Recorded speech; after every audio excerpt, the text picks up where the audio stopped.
तो स्वागत है आपका पाठशाला में। आज हम देखने वाले हैं जो रिफ्लेक्शन ऑफ लाइट है वो हाइजीन थ्योरी से भी प्रूव किया जा सकता है। अब सुनो, इसका जो डेरिवेशन पार्ट है वो काफ़ी इजी है, लेकिन इसका जो डायग्राम बनाने का तरीका मैं अभी आपको दिखाने वाला हूँ। आप ट्राई करो कि आप उसी के जैसा डायग्राम बनाओ, तभी ये बन पाएगा। लेकिन दूसरे तरीके से बनाओ तब भी बनेंगे, लेकिन वो जो दो ट्रायंगल आप बना लोगे ना, आपको खुद देख के समझ नहीं आएगा आपने क्या बना डाला। ठीक है, तो ज़रा फॉलो करना मैं इसे कैसे बनाता हूँ। ठीक है क्या? तो इसके लिए हम क्या मानते हैं, एक मिरर मानते हैं फर्स्ट ऑफ ऑल, क्योंकि रिफ्लेक्शन किस में, मिरर में हम देखना चाहेंगे, तो मिरर मान लिया। तो ये हमने एक मिरर माना है। और इंटरेस्टिंग बात, आप ज़रा इस डायग्राम को ध्यान से देखोगे क्योंकि इसमें बहुत सारी चीज़ें आपको डायग्राम में ही समझना पड़ेगा। एडा ने क्या, तो ए मान लिया मैंने, एक मेरे पे एक मिरर है। अब मैं मानता हूँ कि इस पर कुछ वेव्स आ रहे हैं। वेव कहाँ से आ रहा है? इन्फिनाइट से आ रहा है। ठीक है, अगर इन्फिनाइट से वेव आते तो आप सबको अच्छे से पता है फिलहाल इन्फिनाइट से वेव कैसे आते हैं, पैरेलल आते हैं इन्फिनाइट से। इन्फिनाइट से वेव कैसे आते हैं? पैरेलल फॉर्म में आते हैं। अब कोई बच्चा अगर पूछता है सर वेव ऑप्टिक्स से आपने रे बना डाला, तो उन बच्चों के लिए क्या रहेगा, मैंने आपको पहले ही बताया, रे और वेव फ्रंट का अपना ही रिश्ता है। ठीक है, अगर रे ऐसे आ रहा है तो आप इस पर वेव फ्रंट कैसे बनाओगे? इस पर परपेंडिकुलर बना दो, आपको पता चल जाएगा। इस पर परपेंडिकुलर 90 में कैसे है, ऐसे ही बनेगा ना सब जगह पे 90, मतलब ए इसके क्या बन जाएंगे, वेव फ्रंट बन जाएंगे। ए इसके क्या बन जाएंगे, वेव फ्रंट बन जाएगा। ए क्या बन जाएगा, वेव फ्रंट। ए क्या बनेगा इसका, वेव फ्रंट। ए क्या बनेगा इसका, वेव फ्रंट। तो ये सारे क्या है, आपके वेव फ्रंट बन गए। डन है क्या? तो अभी ध्यान देने वाली बात, यहाँ पे फर्स्ट स्ट्राइक कहाँ पे हुआ है, देखो इस पॉइंट पे।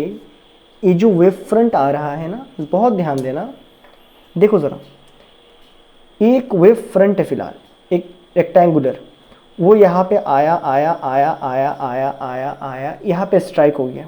ऐसे करते हैं, ये यहाँ पे आया आया आया आया आया, ये वाला पार्ट वेव का टुकड़े का स्ट्राइक हो गया, फ्रंट पूरा हिस्सा एक परपेंडिकुलर स्ट्राइक हो गया। डन है क्या? समझ रहे हो क्या ना? अगर ये ऐसा होता, मतलब समझ रहे हो ना, एक ऐसा प्लेन आ रहा है, ऐसा प्लेन आके आके आके आके यहाँ पे टकरा गया। तो ये जब प्लेन टकराया यहाँ पे, क्योंकि हम एज ए वेव की बात कर रहे हैं, तो वेव का फ्रंट सामने वाला हिस्सा टकराया कब, सरफेस के साथ है, पूरा इकट्ठा के ऐसे टकराया सरफेस के साथ। तो इस एंगल को हम बोल रहे हैं इंसिडेंस एंगल। किस एंगल को? इस एंगल को हम बोल रहे हैं इंसिडेंस एंगल। रे के साथ मैंने अलग बताया था, वो बातें ठीक है, चलो बता देता हूँ। अब देखो इसी डायग्राम को देखो यार, एक टुकड़ा है ना पूरा, एक फ्रंट का टुकड़ा है। अब मैंने जब तुम्हें रे ऑप्टिक्स पढ़ाया था तब मैंने एंगल कहाँ बनाया के बताया था, मैंने बताया था यहाँ पे होता है इंसिडेंस एंगल। आप बोलोगे हाँ यही पढ़ाया था। अब मैं क्या बता रहा हूँ, अब मैं बता रहा हूँ कि तुम्हें ए वाला एंगल इंसिडेंस एंगल है। ठीक है, ए वाला एंगल मैंने इंसिडेंस एंगल मार्क कर दिया। अब देखो यार, ये तो बेसिक ज्योमेट्री है ना। ए वाला एंगल अगर 30 डिग्री होता, यानी हम एक 90 है, ये एंगल अगर 30 होता है, ये पूरा एंगल 90 है, तो ये वाला कितना बनता है बताओ भाई?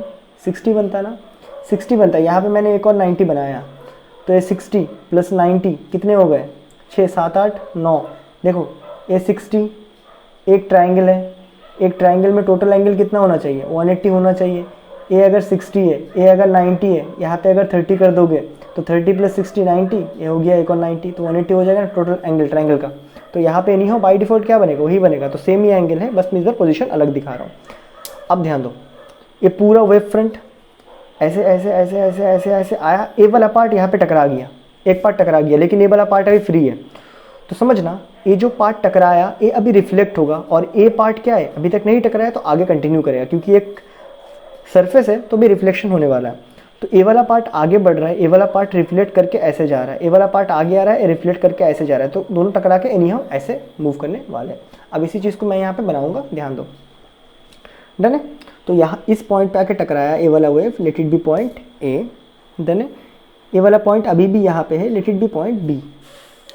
अब मानते हैं, कुछ लेटर्स लेते हैं, letters consider a plane wave front strike with the surface with incident angle I। ये बातें क्लियर है क्या? and the wave has speed v speed है। डन है क्या? The moment it strikes here, इस पॉइंट को नोट करो। लेकिन ए वाला पार्ट अभी मैंने दिखाया था ना, जब ये पॉइंट यहाँ पे स्ट्राइक कर दिया था, उस दौरान क्या हुआ, उसके बाद जो टाइम था ना, उस टाइम में क्या हुआ, उसके बाद जो भी टाइम रहा होगा उस टाइम में क्या हुआ, ए वाला जो पार्ट था वो नीचे की तरफ आया और ये टकराया वाला पार्ट ऊपर गया होगा, आके ऐसा हुआ होगा। डन है क्या? With speed v, then in a common time one side of the wave front reflect and another remain traveling। मैं क्या बोलना चाहता हूँ, द मोमेंट यहाँ पे स्ट्राइक हुआ, फिर एक कॉमन टाइम टी में, in the common time T लिख देते हैं। इन कॉमन टाइम टी क्या हुआ, एक जो पार्ट था वेव फ्रंट का वो रिफ्लेक्ट हुआ और एक पार्ट सेम डायरेक्शन में ट्रैवल करता रहा। डन है क्या? अब देखो, मान लेते कुछ टी टाइम में ट्रैवल किया, तो अभी ए वाला पार्ट यहाँ से यहाँ तक कितना ट्रैवल किया हमें वो निकालना है, और ए वाला पार्ट यहाँ से यहाँ तक कितना रिफ्लेक्ट किया हमें वो निकालना है। अब कितना मतलब डिस्टेंस, अब हमें पता है velocity is equal to displacement या डिस्टेंस बाय टाइम, या speed is equal to distance by time, velocity displacement by time, यानी हमें यहाँ पे निकालना क्या है, डिस्टेंस निकालना है। तो distance is equal to velocity into time लिख सकते हैं। तो ए वाला पॉइंट जिस मोमेंट में ए यहाँ पे टकराया, ठीक है चलो इसको, ठीक है, द मोमेंट ए टकराया तो यहाँ से लेके यहाँ तक वो कितना चला, उस कॉमन टाइम में कितना डिस्टेंस चला, ए वाला वेव का साइड, ए वाला वेव का साइड कितना चला डिस्टेंस, वेलोसिटी इनटू टाइम, क्योंकि हमने माना था वेलोसिटी v है। डन है क्या? ए यहाँ तक यहाँ चले आया। उसी मोमेंट पे ये जो पॉइंट था, इस पॉइंट ने अपने भी तो भाई वेवलेट्स बनाए ना, नीचे की तरफ तो बना नहीं पाया क्योंकि नीचे तो बनेगा नहीं, इस तरह करके इसने भी अपने दोबारा वेवलेट्स को बनाए, वेवलेट्स को बना के क्या किया, रिफ्लेक्ट करवाया।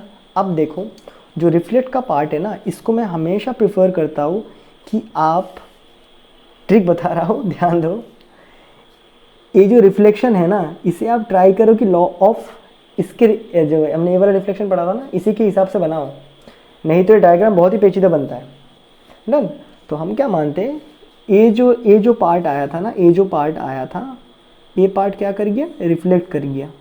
डन है क्या? ये जो पार्ट आया था ना, ये जो इंसिडेंट्स ए वाला जो आया था फर्स्ट वाला और फ्रंट में, वो ऐसे करके रिफ्लेक्ट कर गया। रिफ्लेक्ट करके कितना दूर तक गया, बाय द वे रिफ्लेक्ट करके कितना दूर तक गया, अब तो समझ आता है आपको ना। ये जब यहाँ पे स्ट्राइक हुआ, जितना टाइम में ये नीचे आया उतना ही टाइम में तो इस तरह रिफ्लेक्ट हुआ। कितना टाइम लगा, टी टाइम लगा होगा, एनी हाउ इसकी स्पीड सेम है, तो ए वाला डिस्टेंस भी कितना बनेगा आपका, ए वाला डिस्टेंस भी कितना ट्रैवल किया होगा ए वाला side, that is velocity into time. क्या ये बातें क्लियर है? उसके बाद ए, अभी उसी कॉमन टाइम के बाद ए वाला कहाँ पहुँचा, यहाँ पे पहुँचा। जो टाइम में यहाँ से स्ट्राइक होने के बाद ए वाला घूम के इस तरफ बना, उसी टाइम में ए पार्ट क्या है, नीचे वाला पार्ट क्या है, यहीं तक पहुँचा। तो मतलब क्या है, दोनों एंड ऑफ द टाइम यहीं पे पहुँचे। अब अगर मैं इन दोनों को जॉइंट कर लूँ तो मुझे क्या मिल जाएगा, नया वेव फ्रंट मिल जाएगा ना। उस कॉमन टाइम के बाद कहाँ पे है वेव, डन है क्या? उसके बाद दोनों सेम डायरेक्शन में आ गए, थोड़ा देर बाद ए वाला यहाँ निकल पड़ेगा, ए वाला यहाँ निकल पड़ेगा। डन है क्या? ए वाला ए निकल पड़ा और ए वाला यहाँ से ए निकल पड़ा। डन है? और इसके साथ भी सेम वही कहानी है, ए भी ऐसे ही निकल पड़ेगा। डन है क्या? तो उसके बाद भी हमारे वेव फ्रंट ऐसे ही पैरेलल चलते रहेंगे। डन है क्या? अब ज़रा ध्यान दो, यहाँ पे इंटरेस्टिंग चीज़ें क्या है। मैंने ए इसको मार्क करवा दिया था, बी इस पॉइंट को मार्क करवा दिया, सी इस पॉइंट को मार्क करो, डी इस पॉइंट को मार्क करो। नहीं, अगर ये डायग्राम बना लोगे तो क्वेश्चन सॉल्व हो गया। उसके बाद देखो, in triangle A B C and triangle A D C, मैं तुम्हारे लिए एक बार क्लियर कट ड्राइंग बना दूँ, ठीक है। देखो फर्स्ट केस में जो कि रोटेशन का केस में था, देखो ए बी सी, इसको पहले बना के दिखाया तुम्हारे लिए, दिख रहा है तुम्हें यहाँ पे ए बी। ओके, एक और चीज़, ए वाला यहाँ पे आया टकराया, पूरा एक फ्रंट, एक सामने का फ्रंट पैरेलल शीट टकराया, इंसिडेंस एंगल बना। टकराने के बाद एक कॉमन टाइम के अंदर यहाँ पे ऐसा हुआ, होने के बाद ऐसे निकल पड़ा। कैसे निकल पड़ा, ऐसे निकल पड़ा ना। ऐसे ही निकल पड़ा है, तो निकलने के टाइम पे यहाँ पे एंगल क्या बनता है, दिख रहा है ना, यहाँ पे एक एंगल बनता है ना सरफेस के साथ, इसका कहते हैं हम refraction angle, reflection angle, red वाले के साथ, ठीक है, रेड वाले के साथ है एंगल, रेड वाले के साथ है एंगल मैंने बनाया, इसको कहते हैं हम रिफ्लेक्शन एंगल। अब देखो इस डायग्राम को बनाते पहले, ए बी सी को बना रहा हूँ पहले मैं, ए बी सी बन गया, ए बी सी, इनके बीच में एंगल है आई। दूसरा एक और ट्रायंगल बनाए, ए डी सी, ए डी सी, इनके बीच में यहाँ पे एंगल क्या है, इसको, इस एंगल को मैंने लिखा आर। अब कुछ बेसिक चीज़ें जो कि इस डायग्राम से बेटर समझ आएगा। देखो यहाँ पे मैंने इस एंगल को भी क्या लिया था 90, यहाँ पे भी एंगल कितना बना है 90, दैट इज़ एंगल बी भी कितना है आपका 90 है, एंगल डी भी यहाँ पे एनीहाउ बना नहीं है 90, बट यहाँ पे तो 90 था ना, 90 था, बस इतना ही है और कुछ नहीं है। और एक चीज़ यहाँ पे ए टू बी में रिफ्लेक्ट होने के बाद कितना ट्रैवल किया है, वेलोसिटी इनटू टाइम, उसी टाइम पे बी टू सी में भी तो ट्रैवल हुआ था ना, ये बी टू सी में भी कितना ट्रैवल हुआ था, वी इंटू टी। क्या ये बात क्लियर है? एक मिनट, रेड वाले में था ना, ए टू डी में, सॉरी ए टू डी में कितना था, वी इंटू टी। ओके, अब देखो, अभी इन ट्रायंगल को सेपरेट बना के दिखाते तुम्हें, ए बी सी, एक ट्रायंगल मैंने सेपरेट कर दिया, ए वाला एंगल है आई, ए वाला बन गया वी टी, ए है ए है सी। एक और ट्रायंगल कौन सा है, ए वाला, एक और ट्रायंगल ए वाला, ए डी सी, यहाँ पे ए डी सी में ए डी क्या है आपका वी टी है, और डी सी ए एंगल क्या है आपका आर एंगल है, ठीक है। So in triangle A B C and A D C आप देख सकते हो, अच्छा यहाँ पे तो एंगल 90 है, यहाँ भी एंगल 90 था। Angle B is equal to angle D जो कितना है 90 डिग्री ईच है। आप एक बार ट्राई करना, बन जाएगा आपसे। और अगर आप देखो बी सी और ए डी, ये दोनों क्या है आपका वी टी है, दैट इज़ कॉमन लेंथ है। ये बात क्लियर है क्या? इक्वल हो गए, ये इक्वल हो गए। और ए सी तो दोनों में कॉमन है, ए सी इज इक्वल टू ए सी क्या है आपका, ये तो कॉमन हो गया। सो क्या आप लिख सकते हो, therefore triangle A B C डिक्टो है, कॉन्ग्रुएंट है ट्रायंगल ए डी सी के। कौन से रूल से बन गया है, एक साइड एक एंगल एक साइड रूल से बन गया। अगर दो ट्रायंगल आपस में कॉन्ग्रुएंट है तो उसके सारे एंगल्स वैंगल्स सब कुछ क्या होंगे, सेम होंगे। देयरफॉर अगर दो ट्रायंगल आपस में कॉन्ग्रुएंट है तो इसके करस्पॉन्डिंग एंगल्स भी क्या होंगे, इक्वल होंगे। जैसे देखो, अब मैं इसको सिंपली ऐसे ही बोल सकता था, देखो यार, ए वाला लेंथ वी टी है ना, opposite equal length project equal angle, यहाँ पे भी we T same length project equal angle, मैं वही से बता सकता था, लेकिन बुक में कॉन्ग्रुएंट वाला मेथड दिया है तो इसीलिए हमने कर गया, ठीक है। सो देयरफॉर अगर इक्वल मतलब क्या बोलते हैं, अगर ट्रायंगल कॉन्ग्रुएंट है तो उसके करस्पॉन्डिंग साइड्स भी इक्वल हो जाएंगे, करस्पॉन्डिंग एंगल्स भी इक्वल हो जाएंगे। तो ये हो गया हमारा प्रूफ्ड, ये एक तरीका है। दूसरा, अब मतलब आप चाहो तो ऐसे लिख सकते हो, सेकेंड वे में आप ऐसे लिख सकते हो, as we know equal sides project equal angle, equal sides, अगर कोई दो ट्रायंगल की साइड्स इक्वल है तो उसका ऑपोजिट एंगल भी सेम रहेंगे, वो हमें अच्छे से पता है। As we know equal sides project equal angle, उस हिसाब से भी हम कह सकते हैं। यहाँ पे वी टी है, उसका ऑपोजिट में आर है, यहाँ भी वी टी है, उसका ऑपोजिट में आई है, तो उस हिसाब से हम बोल सकते हैं angle I is equal to angle R. तो बहुत सही है, आपके एनसीईआरटी में ये वाला दिया है, तो मैं आपको रिकमेंड करूँगा कि आप यही वाला करके दें, ये वाला आपके नॉलेज के लिए हो गया। डन है क्या? तो ये था कि हाँ, हम वेव ऑप्टिक्स से किसको प्रूव कर सकते हैं, हम वेव ऑप्टिक्स से प्रूव कर सकते हैं कि रिफ्लेक्शन ऑफ लाइट सही है। डन है क्या?